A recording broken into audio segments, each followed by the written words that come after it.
Hi, I'm Adam, I'm Laura. and this is session 5 of our Survival Guide to Change workshop series created by Healthy Minds. Today's session we are going to be looking at other ways to cope with change.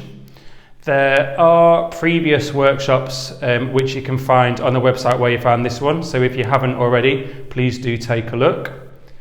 The workshops are aimed for children or suitable for children of 10 years and above. We would recommend that the younger children are supported by an adult or carer to help them work through the different strategies that we're going to talk through today. Children under 10 may find it difficult to work through the workshop. However, what we would maybe recommend is that adults or carers do work through it with us and look at the different strategies and then maybe adapt them so they're more suitable for younger children.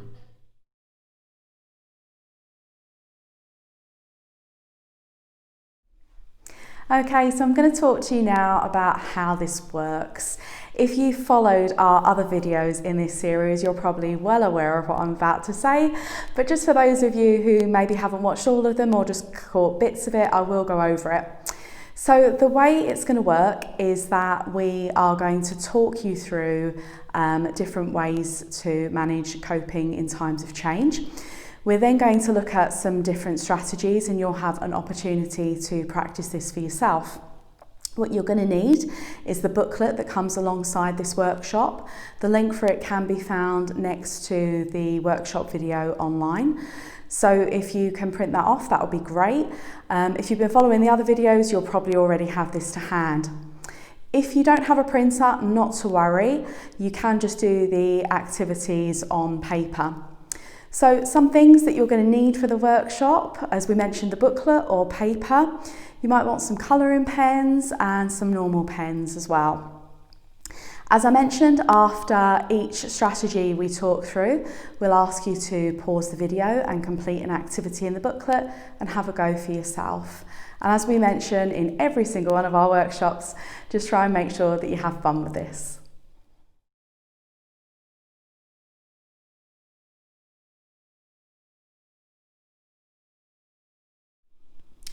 So let's have a look at what we are going to cover in today's session. So the aims of the workshop: by the end you will be able to understand how to create balanced thoughts and have a positive mindset.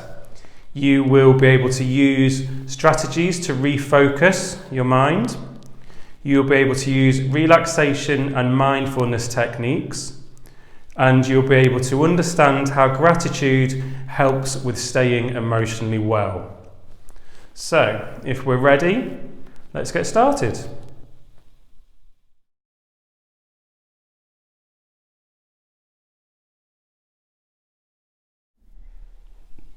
We're going to start by talking you through creating positive thoughts. We all have thoughts running through our heads every day. Sometimes those thoughts can be helpful and encouraging, and other times they can be unhelpful and harmful. We call these automatic negative thoughts, or ANTs for short. ANTs are negative thoughts that pull us down, causing us to sometimes get fixed on the negatives. For example, we might believe that nothing we do is good enough and start to doubt our own abilities, so we stop doing the things we enjoy. These ANTs can increase our worries, anger, sadness and fear. Such thoughts might be, I can't do this, or nobody likes me. When we have these negative thoughts, they can often go into negative thinking habits like catastrophizing. So this is where we think of the worst possible thing that could happen and convince ourselves that it's the only outcome. In times of change, especially unexpected change, such as during the coronavirus pandemic, we do this a lot. We tend to overestimate the odds of bad things happening, and we underestimate our ability to cope if or when these bad things will happen. Even if the odds are really small that a bad thing will happen, that tiny chance is enough to really upset us. We might think things like, I just can't cope with not knowing. I have to be 100% certain. or uncertain events are almost always bad, so I must prepare for each uncertain event. We need to recognise when we do this and instead create a more positive, balanced way of thinking, such as the example shown on the screen. Creating a more balanced, positive outlook about ourselves can encourage and help us to feel more confident in our abilities to cope. Aim to have positive thoughts such as, I can get through this, or I have friends and a family who love me, instead of focusing on your mistakes. Try to draw positives from your experiences and remind yourself that no one is perfect and we can learn from things that do go wrong.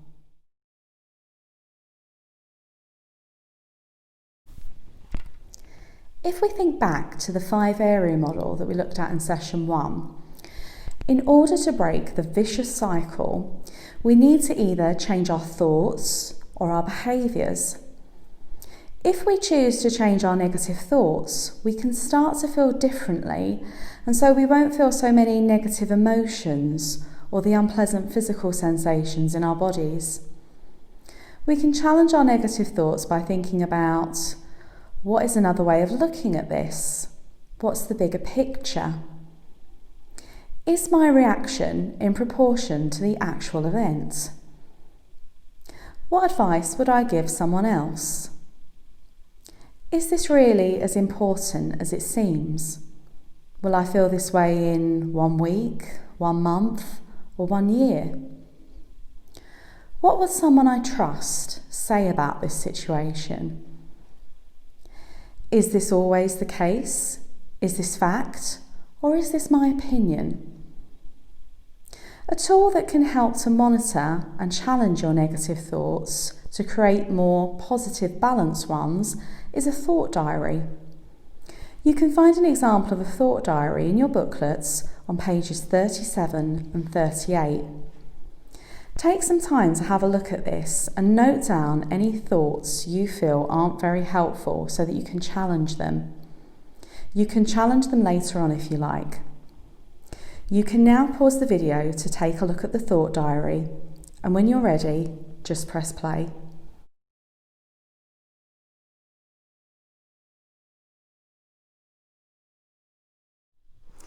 Welcome back. Another thing that can help in terms of uncertainty and when we're dealing with change is to stay positive, as was mentioned before. And one way to do that is by creating what's called a positivity box. So I'm going to talk you through what I did with mine, but you can find detailed instructions on how to do this on page 39 of your booklet. Just make sure you check with the adults at home that they're happy with you using any old boxes that are lying around, any baskets, bits and pieces. You can decorate this however you like.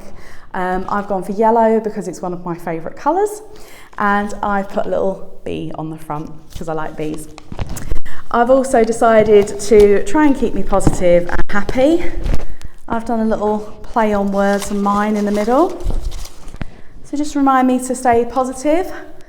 I've put be happy. It made me laugh anyway. So what we would like you to do is every day and at the weekends, if you feel able to, write down a positive thing that has happened during your day and pop it into your positivity box. So just to give you a couple of examples of mine, I've got I managed to complete everything on my to-do list. Today I spoke to my friend on the phone, and my son helped me by doing the hoovering.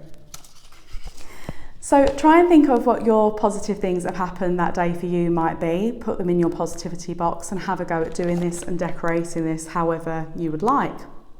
It might be a little bit tricky at first to think about some of the positive things that have happened that day for you.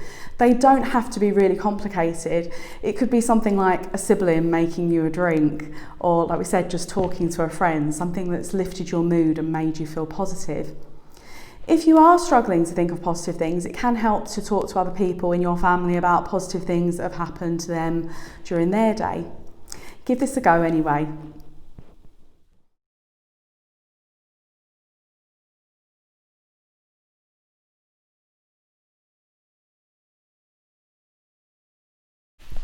We'll now talk you through how you can manage uncertainty. We can deal with uncertainty in two ways. The first is to challenge our need for certainty by looking at our thoughts, as we have just discussed. The other way is to learn to manage uncertainty for them thoughts we just are not quite sure how to challenge, and to use the acronym APPLE.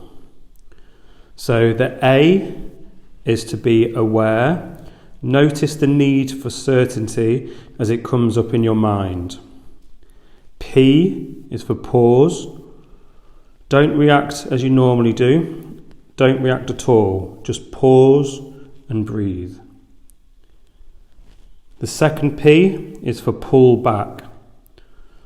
So tell yourself this is just the worry talking and this is not helpful, and it is not necessary to need to know what will happen in every situation. L is for let go. So let go of the thought or feeling about needing certainty. Tell yourself it is only a thought or feeling. Don't believe everything you think. Thoughts are not statements of fact. They will pass. You don't have to respond to them. You might imagine them floating away in a bubble or a cloud. And E is for explore. So you can explore the present moment, because right now, in this moment, we're okay. Try to refocus your mind. Notice your breathing and the sensations of breathing. Notice the ground beneath you. Look around you and notice what you see, what you hear, what you can touch, what you can smell. Then shift your focus of attention to something else. Maybe carry on what you were doing before you noticed the worrying thought, or do something else, mindfully with your full attention. You can use this to help deal with the what if worries you might have that we explored in session 2.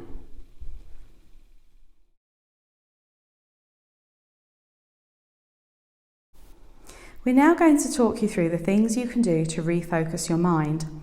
This fits in with the E in APPLE and can also be used after worry time, which we also discussed in session 2. When your mind wanders to worry or negative thoughts, it's important to bring yourself back to the present moment. Accept that you're having worrying thoughts, write them down or deal with them, and try to concentrate on other things. One way you can do this is by focusing on your senses. This can be completed using distraction tasks such as the 5 senses. For example, thinking about 5 things you can see around you, 4 things you can hear, 3 things you can feel, 2 things you can smell, and 1 thing you can taste. Or you could name an animal for each letter of the alphabet. Why not give it a go? Other examples of things you could try are relaxation and mindfulness. We've mentioned previously before that Healthy Minds has some relaxation and mindfulness videos on our website you might want to look at. You might want to do something you enjoy, such as reading, listening to music, playing a game or watching TV, speaking to someone you trust, spending time with friends or family, going for a walk, going outside to get some fresh air, remembering those negative ions that we talked about earlier. Get some exercise, so running, doing a sport, or maybe even yoga, having a bath, playing with a pet, or doing something creative like art or baking. We would now like you to complete an activity on pages 40 and 41 of your booklet. We would like you to draw or write all of the things you could do to refocus your mind when it wanders to negative thoughts or worries. You can now pause the video to complete the activity. When you're ready to move on, just press play.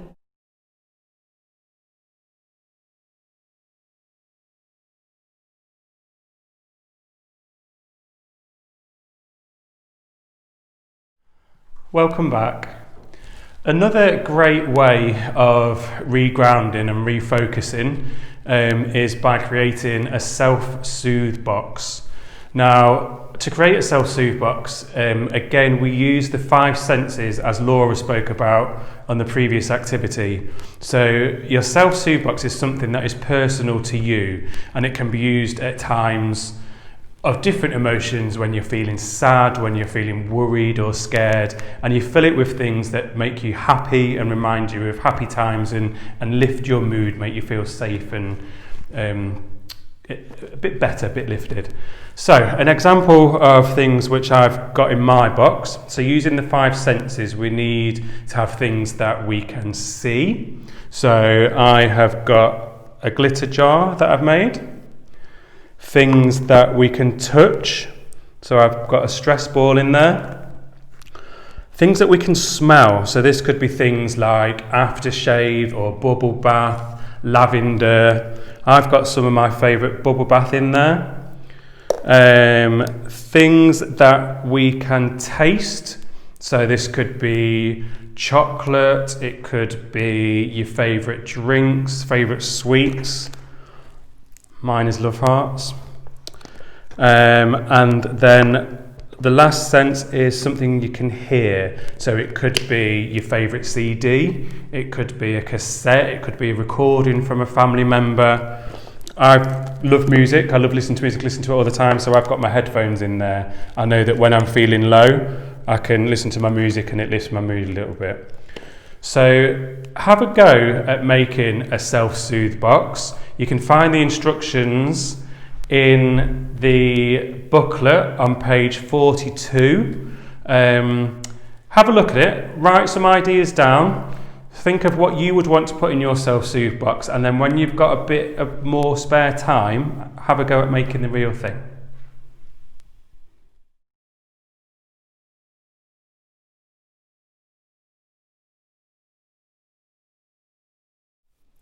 Welcome back.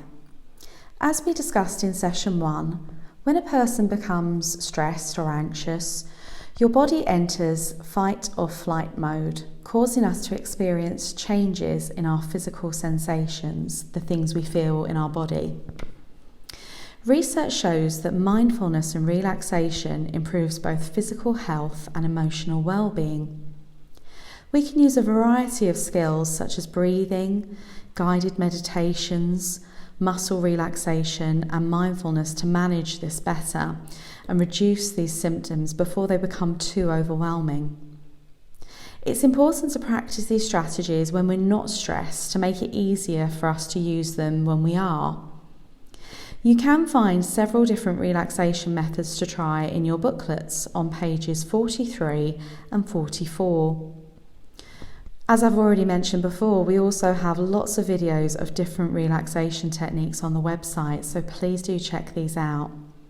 You can find the link on the final pages of your booklet.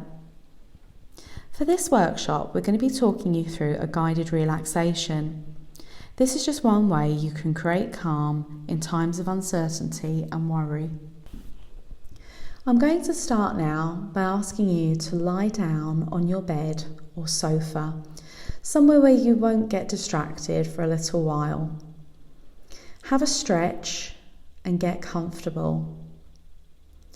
Okay, now close your eyes and imagine you can see a forest. The trees are really tall and tower above your head. There are so many trees, too many to count. You slowly walk through the trees and you come to a clearing. You've been walking for a while, so you decide to lie down on the soft grass for a rest. The air feels warm and the sun is shining. You look at the trees and the leaves and you hear the birds chirping and bustling while building their nests. In the blue sky, there are some soft white clouds gently rolling by. It's really peaceful here. As you lie there, you start to drift off to sleep and you dream that you're a tree. The air is getting cooler and you can see your leaves turning orange and red. You see leaves start to fall from your branches, and you start to feel a little bit scared. Soon you realise that all of your leaves have fallen off, and it's frosty and cold. You start to worry, and you miss your green leaves and wonder what will happen next. A part of you knows it will all be okay, and knows you will have beautiful green leaves again soon, but it feels strange to be without them. You can feel your roots deep in the ground, and even when the wind comes, although you feel your branches swaying, you know you are strong and safe. You rest here for a little while.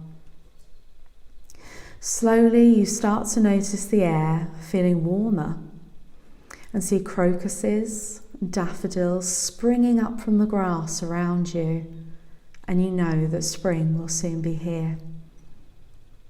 You realise that your leaves are starting to grow back. A little worry creeps in as you think about what will happen when autumn comes again, but you take a deep breath and decide to let them grow anyway, knowing that you are strong and your roots are deep. You know you can go through autumn and winter because you know it means that spring is just around the corner. You hear the birds start to return and build their nests, and feel them in your branches. You stretch up tall and feel the sun shining on you, and you feel happy that spring is here again, and you feel excited about what new things and people the year will bring. You open your eyes and realise that you've fallen asleep, and you're not a tree, you're still you. But you feel calmer and more relaxed, knowing that things do change, but that spring always returns. You can now open your eyes and take a big stretch, bringing yourself back to the here and now. We hope you feel calm and relaxed following that exercise. Change can be hard for all of us, and it can often feel uncomfortable and scary, not knowing what will happen next. We can think of ourselves like the tree, reluctant to let go of our leaves and let the change happen. But it's important to remember the tree has coped with change many times before.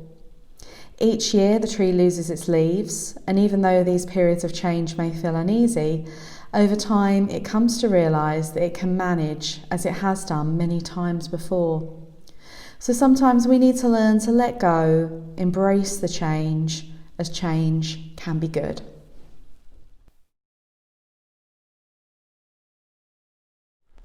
Now let's take a look at gratitude. So gratitude, what is it? Gratitude is an emotion that we all have, and it is often used as a way of saying thank you to others. It can also mean exploring the goodness in life, so exploring the good things about myself, about others, and about the world around us, about animals, about nature.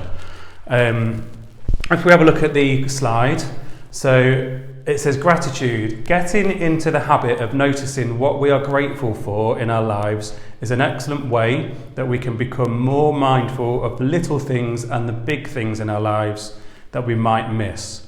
Despite going through change, it can give us a great way to be thankful for all the amazing things that we have.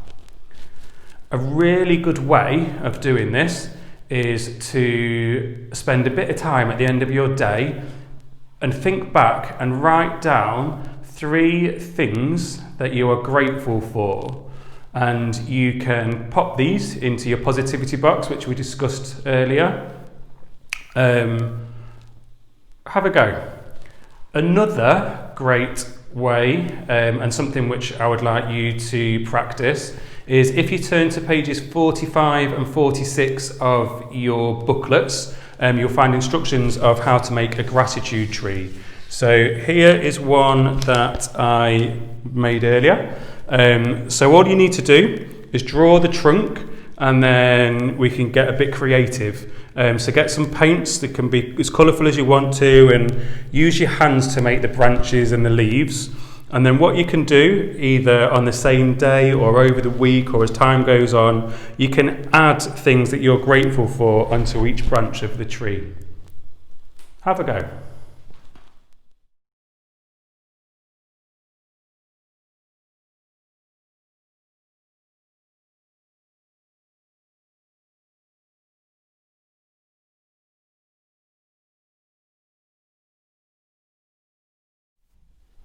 Welcome back.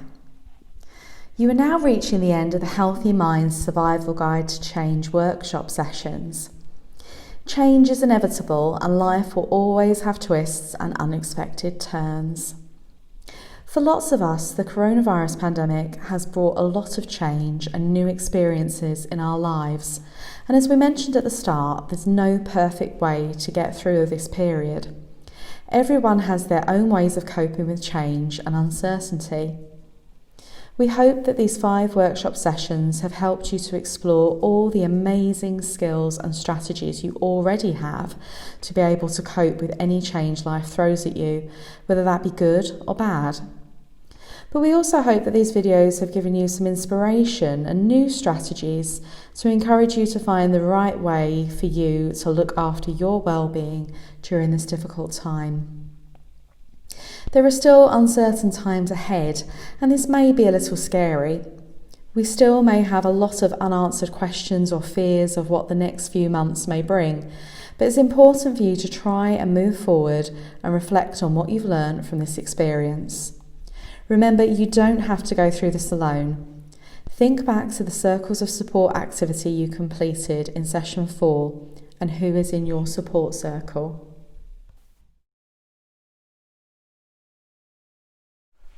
Everyone who has been around during the coronavirus pandemic is now a huge part of history, and as scary as it may seem now, you will look back at this time and think about all the amazing ways we were able to cope and support each other through such a unique experience. In a few months, or maybe even a few years, you may want to remember what you experienced, who you were with, and how you coped. For the final activity, we would like you to create a time capsule. You can find lots of ideas for this on pages 47 and 48 of your booklet. You can start this now or slowly piece it together when you find time. We want you to create a memory for your future self to look back on, including a letter for your future self to read. When you write this letter, have a think about some of the following questions. How are you currently feeling? Who are you with? What, if anything, has been good about the lockdown? What have you learnt during this experience? What are you most excited to do when this is over? What have you done to keep yourself busy or stay in touch with others? What helped you the most during this time? Is there anything you might miss about lockdown? Maybe something you might have taken for granted before? What has been your proudest moment during this time? What advice would you give your future self about how to cope with change? In addition to your letter, other things you could include in your time capsule are newspaper clippings, artwork, pictures from the time, or special memories. You could try interviewing your family members or friends to create a memory of their experience too. We know that this is a big task and may take a little while to complete, but we would like you to pause the video now and on page 47 and 48, write down some ideas of what you might include in your time capsule. When you're ready to move on, you can just press play.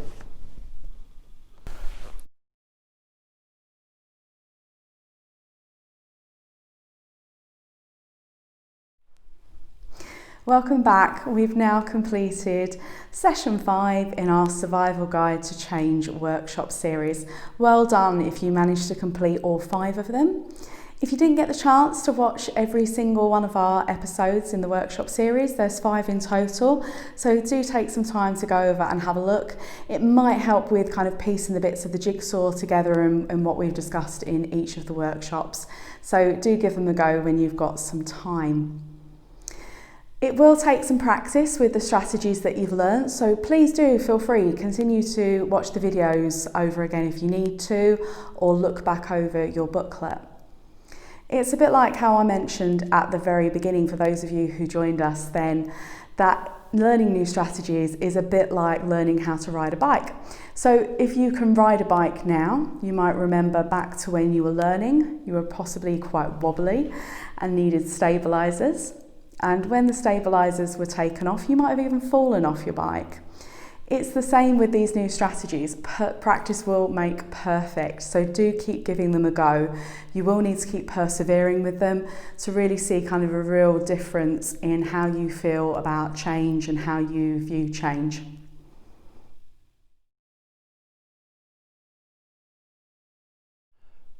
Sometimes we are not able to cope by ourselves, and this is okay.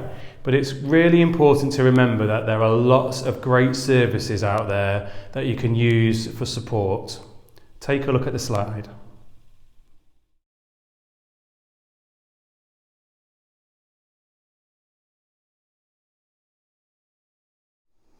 So finally, a big thank you once again for joining us, and for the last time as well, as we've come to the end of this workshop series. I've mentioned previously before, but just as a little reminder, if you are particularly interested in relaxation and would like some more information and to be able to follow videos on this, we do have some very short relaxation videos on our websites, appropriate for all ages. Parents can also do this with their children if they would like to, so do take a look at them. And finally, we really are interested in your feedback, so please do take that 2 minutes to once again complete the SurveyMonkey feedback on the website next to this workshop. So finally, from me and Adam, we just want to say thank you. And good luck.